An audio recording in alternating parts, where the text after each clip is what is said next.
The definitive work on UV light was published in the 60s, and there was very little done on it until COVID.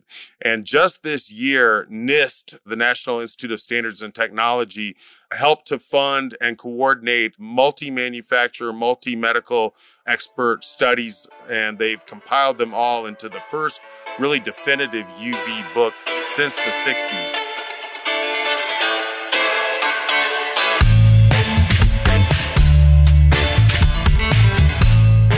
Clock in, scrub up, and join us behind the red line. You're listening to First Case, a perioperative podcast bringing you exciting interviews, engaging discussions, and innovative solutions that are changing the way patients receive surgical care. Each episode, we talk to frontline staff, perioperative leadership, and nursing entrepreneurs from across the country as they share their stories, experience, and expertise on the industry we love. From the back table to the boardroom, from wheels in to wheels out, we tackle the real-life issues affecting the OR. Whether you're tuning in for surgical service education or inspiration, we're glad you're here. And now it's time to roll back and start the first case.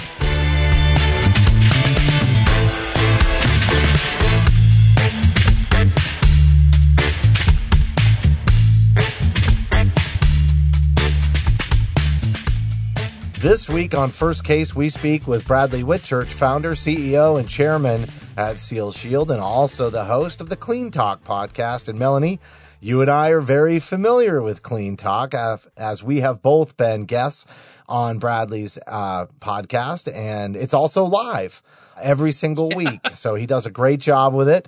We're going to learn a little bit about Brad and his background and ask him a question nobody's ever asked him before, so stay tuned for that. But we're also going to be talking about the interrelationship between infection prevention and IT, and you and I will really try to tie that into what's going on in the operating room regarding cell phones. Yes, and I think it's going to be a very eye-opening conversation as we think about all of the ways that technology touches everything that we do. And speaking of touches, how often we touch it and then possibly spread contamination to our patients. And so it's definitely an exciting conversation. All right, don't go anywhere. We're going to be right back after a short break with Bradley Whitchurch, founder, CEO, and chairman at SealShield.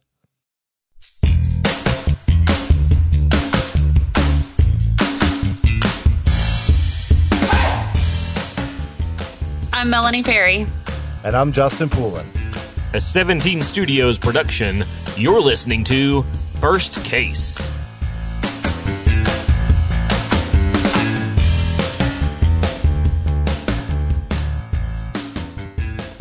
Joining us now is Bradley Whitchurch, founder, CEO, and chairman at SealShield. And Bradley, we've actually been on your podcast, both myself and Melanie. I think mine went out in June, and Melanie, yours went out in what, August? I think so. Is that right? Yeah. I think That sounds about it was right. August.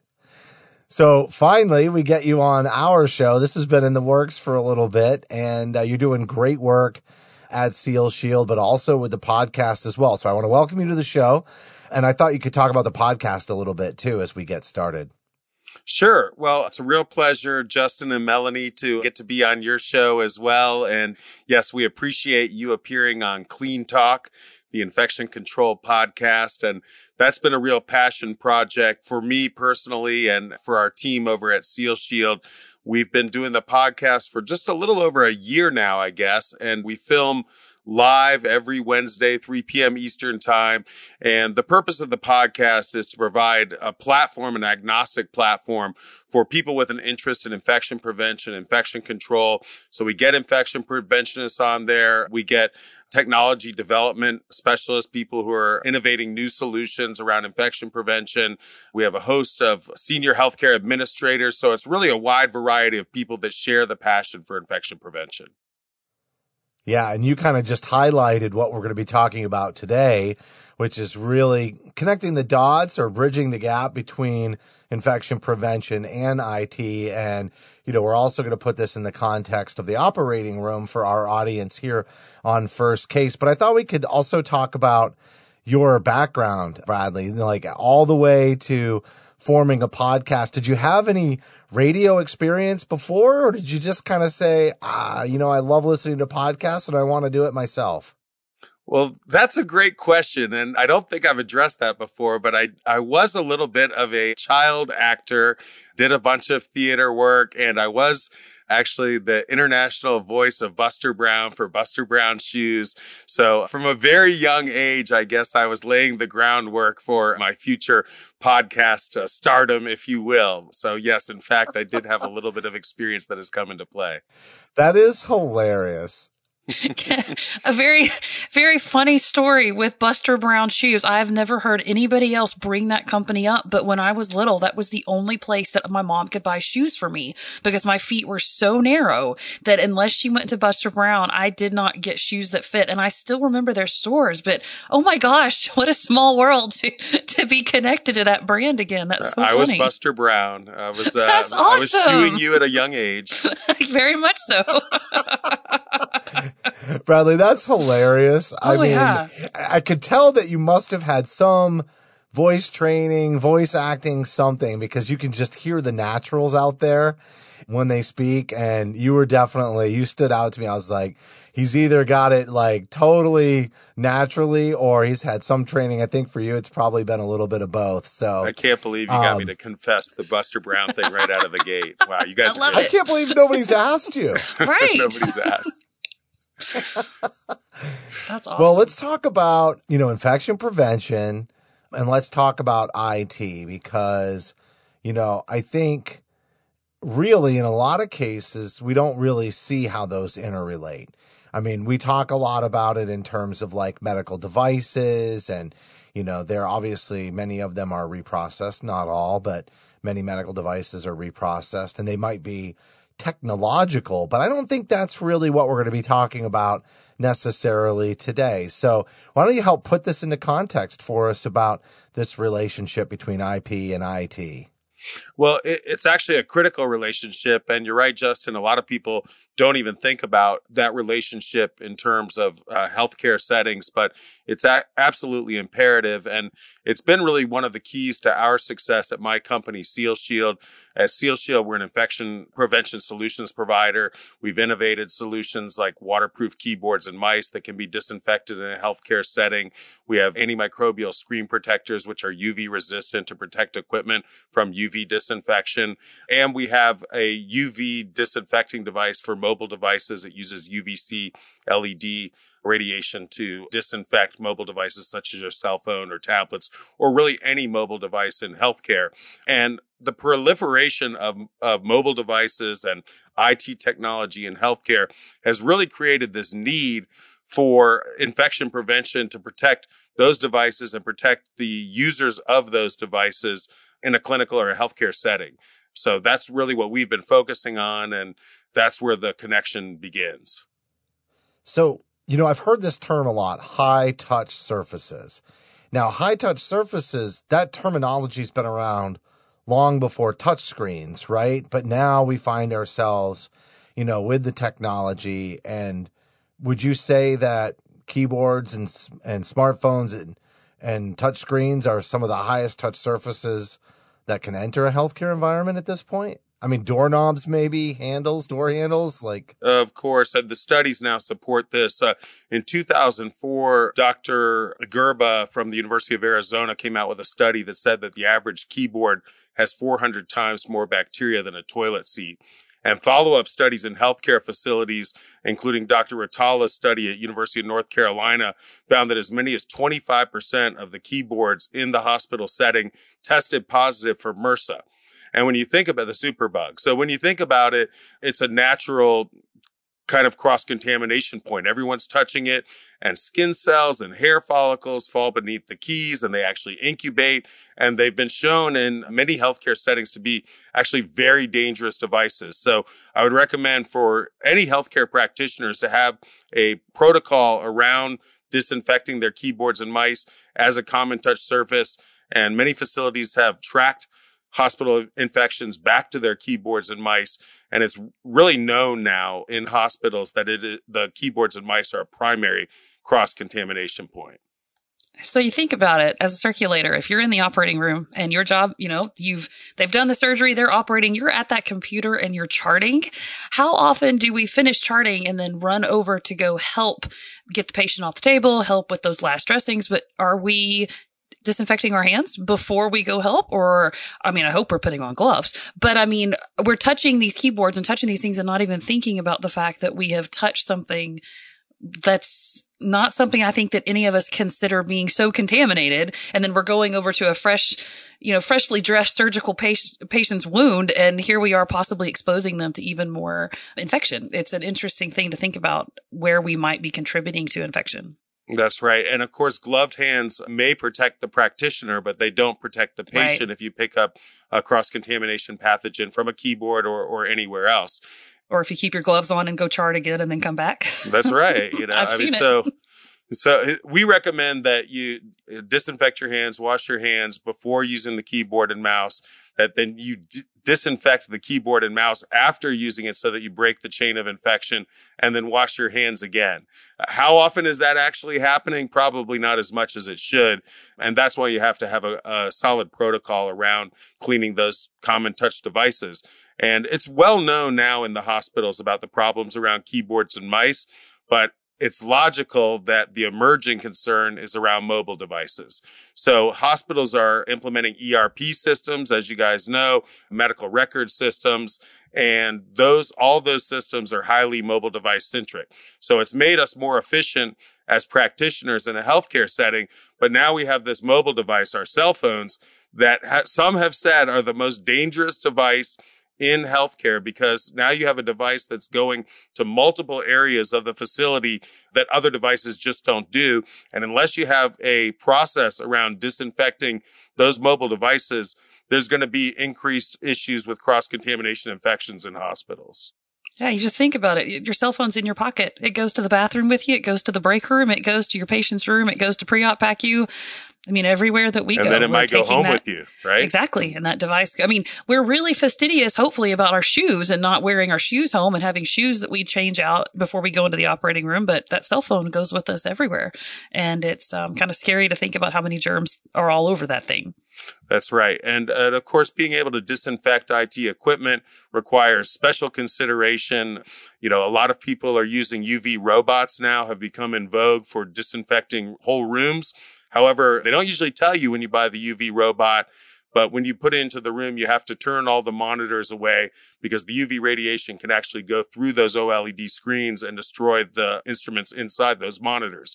We see a lot of that. So SealShield has a UV resistant screen protector product. We custom cut them to any device, infusion pumps, large format monitors, any size device in healthcare.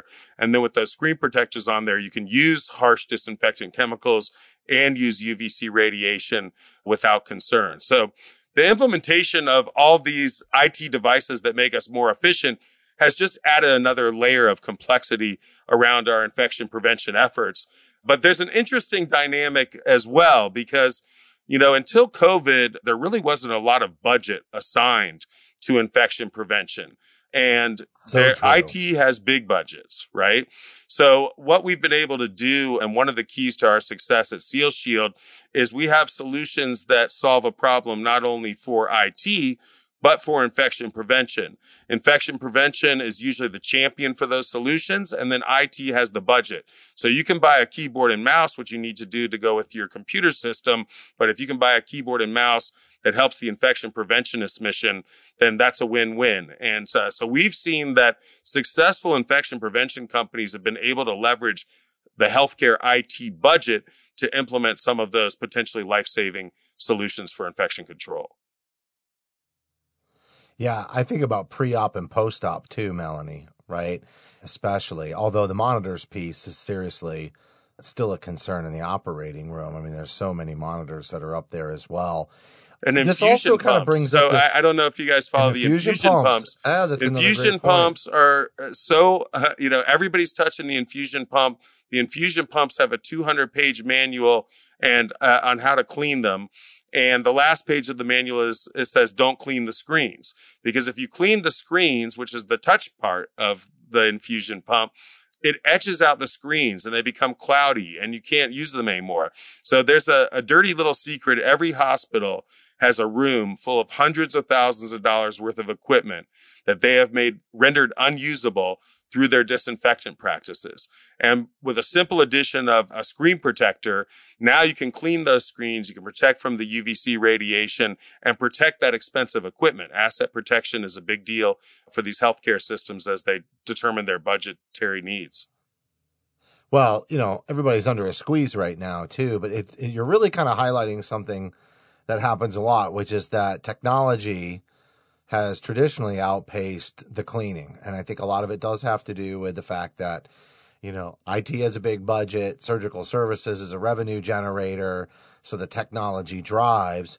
But, departments like infection prevention, which sometimes sterile processing rolls up into, not always, although I'm seeing it more and more, but they clean these medical devices and the technology just far outpaces, in many cases, our understanding of how to clean and disinfect and in some cases sterilize the equipment effectively. And so you're kind of really talking about that dynamic again. And yet there is an element of this where the pandemic has kind of changed the conversation for us to be a little more hypervigilant. And I'd even go back farther than that and say that when the reimbursement model for healthcare changed, when we went to the Affordable Care Act, that we started to see that these readmissions were really hitting already narrow margins and eating away at that bottom line because we had to foot the bill for these readmissions 30 days if somebody's readmitted with a surgical site infection or really any healthcare acquired infection, and then at 6 months for those implant procedures.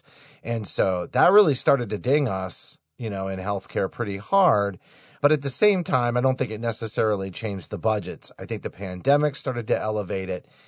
But I also think that there's kind of like a responsibility that new tech companies have now to sort of recognize this. And I think the data, you mentioned tying back some infections to keyboards. I can't even imagine what a laborious process that is for a healthcare institution to actually make that kind of a connection and then say, hey, we need to source accordingly moving forward, right? Like that's got to be a hard thing to do. So it probably makes it few and far between and recognizability on the lower level, right? Or the acknowledgement of it. So what kinds of considerations do you think that, a lot of these developers of new technologies need to be keeping in mind?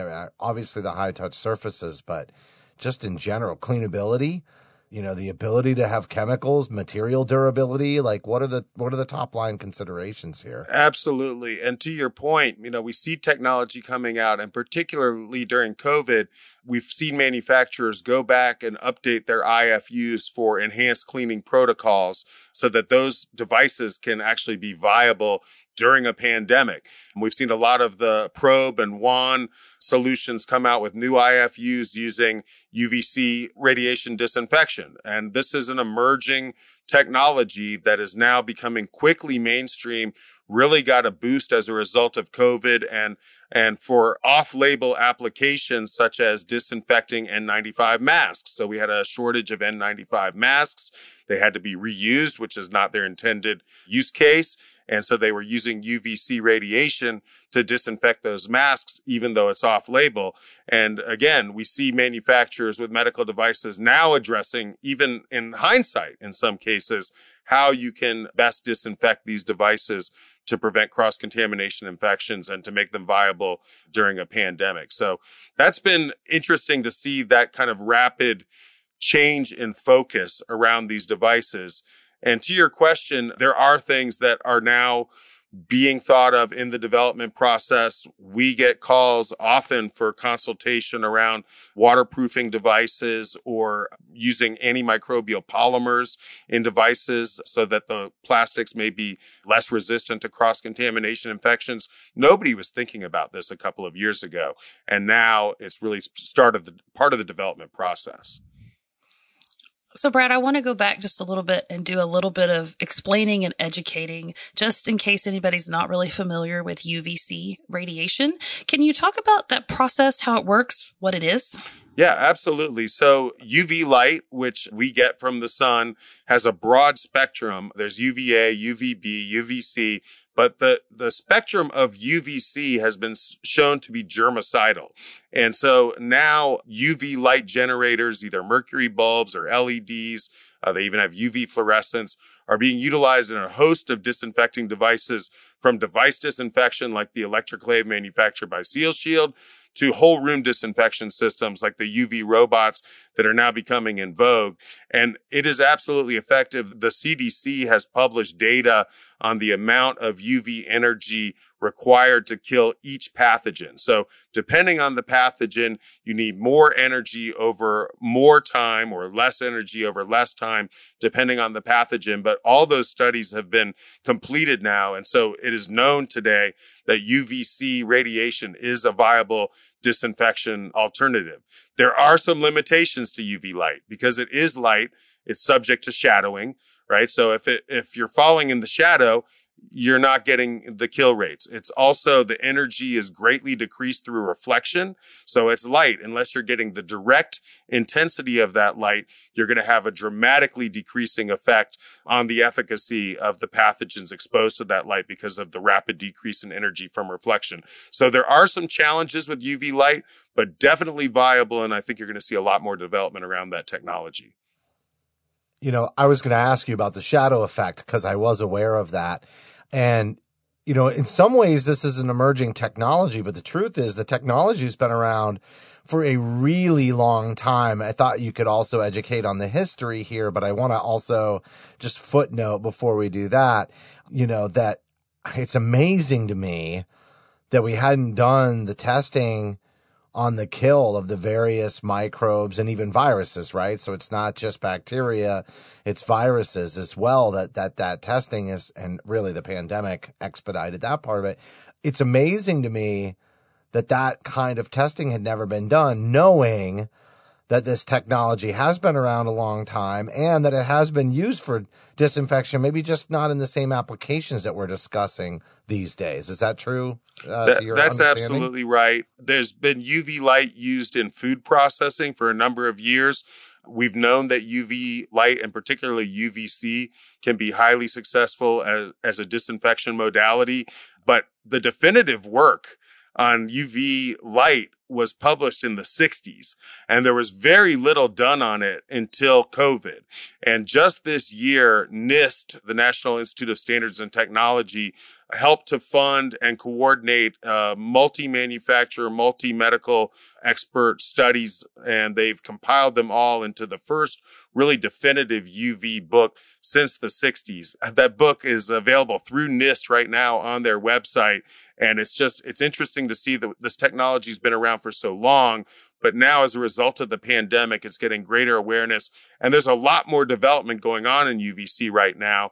Something that's very novel and in vogue is this 220 nanometer, which is a very specific wavelength of UVC, and it actually is not harmful to humans. So one of the drawbacks of UVC light is it's bad for your skin, it's bad for your eyes, but the 220 nanometer is something that's being experimented with now because you can have a continual dosage of UV with a person present and be getting disinfection results. The problem with that is the energy output. So you have to be very close. And so that's one of the challenges right now with using 220 is the distance and energy that's created in that bandwidth. But very intriguing what has been happening with UV light just during the pandemic. A lot of development going on there. What amazes me is what we keep coming back to is because of the pandemic, because of the pandemic, because of the pandemic. And the pandemic was terrible. There's no sugarcoating the fact that the COVID-19 experience was awful for people around the world. But we learned a lot. And it seems like infection prevention, the strides that were made and the efforts that were poured into infection prevention have made leaps and bounds in the 2 years of struggle that we dealt with. Seems like there was a lot of improvements made in this arena. Would you agree? Yes, I hope that we have learned something from the pandemic. And I do hesitate to say that there's a silver lining to the pandemic because it has been terrible. But if there is a silver lining, it is the greater awareness, not just in healthcare, but in the general population around infection prevention. History, as an infection preventionist who's a fan of history, history tells us that society has very short memories over these pandemics. And so it remains to be seen how much we have learned. I have my own philosophies on this. I think it's just amazing what we did being able to stand up a vaccine and get it deployed as quickly as we did. I think it's had a major positive impact on the COVID results here in the United States versus some other countries. We were able to push out a tremendous number of ventilators to help people that were suffering from this airborne pathogen. But I question whether that vaccine and whether these ventilators will help us with the next inevitable pandemic. Maybe it's not an airborne pandemic. Maybe it's not a coronavirus. And have we really learned?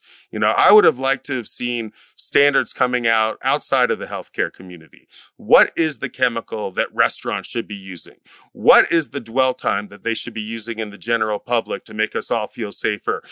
These are the things that I haven't seen emerge from the pandemic that make me wonder if we really have learned and if we will be prepared for what is an inevitable future pandemic. History tells us that. So dwell interesting time. Thoughts. Dwell time, yeah. Let's just educate. I know what that means, but I'm not sure that everybody does. And it definitely, when you talk about even doing terminal cleaning of the OR, chemicals are used, and dwell time has everything to do with the efficacy of those chemicals. So maybe you could educate everybody on what exactly the implications are for dwell time. Well, I'm sure most of your healthcare audience members know about dwell time, but it's funny that when you talk to healthcare practitioners that understand this, even they sometimes miss the implications of having proper dwell time. So we talked about the mobile devices, cell phones now in the hospital, and there's a thought process that, we can just wipe that down. Well, you can, but what are the instructions for use on that chemical? It says you have to wipe it down and it has to stay wet for 10 minutes, right? Depending on the pathogen, depending on the chemical you're using, it's not just a one and done on any of these solutions. They're highly effective as long as they are remaining wet for the period of time prescribed for that pathogen. So it may not be feasible to get the dwell time necessary out of a chemical for it really to be the right workflow for whatever the activity is. And that is one of the advantages of UV light, although technically UV light has a dwell time too. We're putting things in a cabinet and you're locking that cabinet and you're getting that dwell time. And when it's done, it's like it dings and you're good to go. We don't have that kind of egg timer sitting with every device we spray down or wipe down to make sure we're getting the proper dwell time. And I think it can lead to a false sense of security that you've used the chemical that has been prescribed to affect this pathogen. But if you haven't used it in exactly the right way, particularly providing for the right amount of dwell time, you're not going to get the results that you're looking for. The thing that I always think of when I hear dwell time, and it may not be the most common, but it's the most relatable, is whenever you use hand sanitizer and then you see somebody waving their hands to dry their hands faster. And it's like, I'm not saying you might as well not sanitize, but you're certainly undermining the efficacy of the hand sanitizer when you do that. Absolutely. You're not going to get the results that you're looking for unless you're following the instructions for use, including the dwell time, which can be quite extensive, more than you would think natural for most workflows. So I want to change gears before we close. I have another question relating back to infection prevention and technology and just that them coming together of those two departments, I guess. But there's challenges in that relationship. Infection prevention or technology brings something, and then infection prevention has to come along beside and figure out how to make it safe for healthcare. But what are the challenges that you've been hoping to address in the relationship between infection prevention and IT? Yeah. So from a developer standpoint, we're trying to develop solutions. It's imperative for us to really get feedback from the frontline healthcare practitioners. What are the needs? What are the challenges? How can we develop a solution that will support that? And of course, in any development organization or industry, you need capital. And that's been one of the big challenges, I think, for infection control innovation, is that there's not capital available for infection prevention. Much like the infection preventionists in the hospital have had to deal with limited budgets, we on the development side have had to deal with limited budgets. There's categories in private equity for medical devices, for pharmaceuticals. There is not even a category for infection prevention in the capital market. So private equity guys aren't targeting infection control solutions to help support that development with capital. And one of the big reasons is that there's tremendous regulatory pressure. So if you're going to innovate solutions in infection prevention, there are large regulatory hurdles. And so if you're a capital company looking to invest in an innovation, it's hard to put your money into something that has an indefinite return, indefinite cost, indefinite time frame. And because of the regulatory pressures, which are in place for a good reason, but it creates this kind of catch-22 between the development side, the back end side of infection control, and the frontline side of infection control. So those are some of the challenges we deal with in industry. We want to make sure we're identifying what solutions are needed, and then we need to develop them under regulatory pressure with limited capital. And that's something I think that we'll see changing. Hopefully, as a result, again, coming out of COVID, there's greater awareness, hopefully greater pressure on regulatory agencies. Again, I hate to say silver lining, but we've seen infection prevention as an industry is extremely fragmented. So there aren't a lot of big players. There's not a handful of medium-sized players. It's a bunch of small players with new innovations trying to get a foothold and find their place in the healthcare workflows. And it's a challenge all around, but one I think we're making progress on as we're moving through this pandemic world that we live in now. I almost feel like the funding has to come from government grants, kind of similar to what we've seen with sort of the green initiatives and sustainability as far as the environment goes and environmental concerns. I almost feel like it's got to be a very similar approach to be successful because, the money isn't necessarily going to drive healthcare to do it, right? They're not often going to tie it the way that they should. If we don't know that it's the most critical thing facing society and that a pandemic can absolutely take down society, take down our economy, and really threaten all of our lives, if this isn't a wake-up call for why we need government funding, less government regulation, and more private capital coming into infection control innovation, I don't know how we'll figure it out any other way. Yeah. Bradley, great job. Really enjoyed this conversation, and your prior experience comes out so strong in an interview. As I said, this could be one of the easiest ones we do this year. Well, it's always fun talking to you guys, and we're fellow travelers on the same path. I'm such a fan of what you guys are doing, and it's just really important work what you guys are doing, helping to get awareness out and helping to give support for sterile processing and infection prevention in general. So my hat's off to you guys. Thank you very much, Bradley. And likewise, keep up the good work. And, you've been doing it for over a year. That means you're well established. That's the key. You get into year 2 of putting out a weekly podcast, and I got to commend you for doing it live too. That's just a weekly commitment, same bat channel, same bat time. So good for you. And everybody can definitely go follow Clean Talk and Seal Shield on LinkedIn, and they'll see the announcements for the live broadcast, but obviously they can download the podcast as well. Keep up the great work, Bradley. Thanks for coming on. Thank you, Justin. Thank you, Melanie. It's been a pleasure.